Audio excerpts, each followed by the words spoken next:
Ну, а все-таки, какие аргументы приводят депутаты парламентской ассамблеи, члены делегации, которые собрались на парламентскую ассамблею Совета Европы, какие аргументы против того, что делает российская армия в Чечне?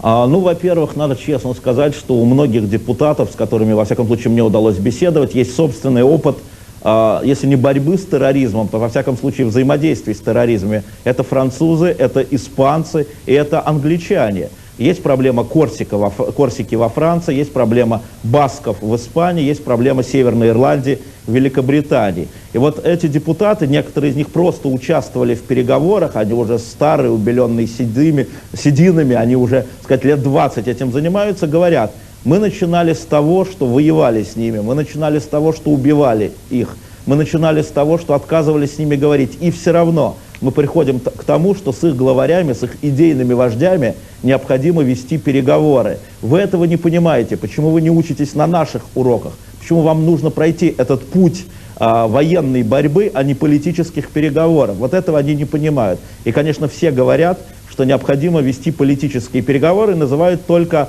одну фамилию, которую они знают, наверное, это имя Аслана Масхадова, который здесь, в Страсбурге, всеми считается легитимно избранным президентом. Напомню, что на избрании Масхадова были представители ОБСЕ, которые признали, что выборы Масхадова были демократическими, и которого признало российское государство в лице бывшего президента Бориса Ельцина. Они не понимают, почему мы не ведем переговоры с Масхадовым, который, как здесь считают, контролирует треть боевиков, треть вооруженных людей в Чечне.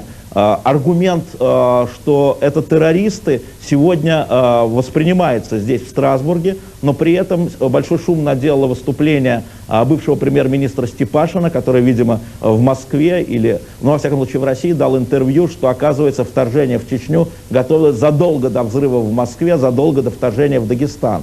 Они считают, что все равно Россия пойдет на переговоры с Масхадовым, но сейчас из-за политической конъюнктуры, я цитирую почти дословно, влиятельнейших депутатов, из-за президентских выборов Россия на это пойти не может. И они прямо связывают войну в Чечне с успехом Владимира Путина на президентских выборах в марте 2000 года.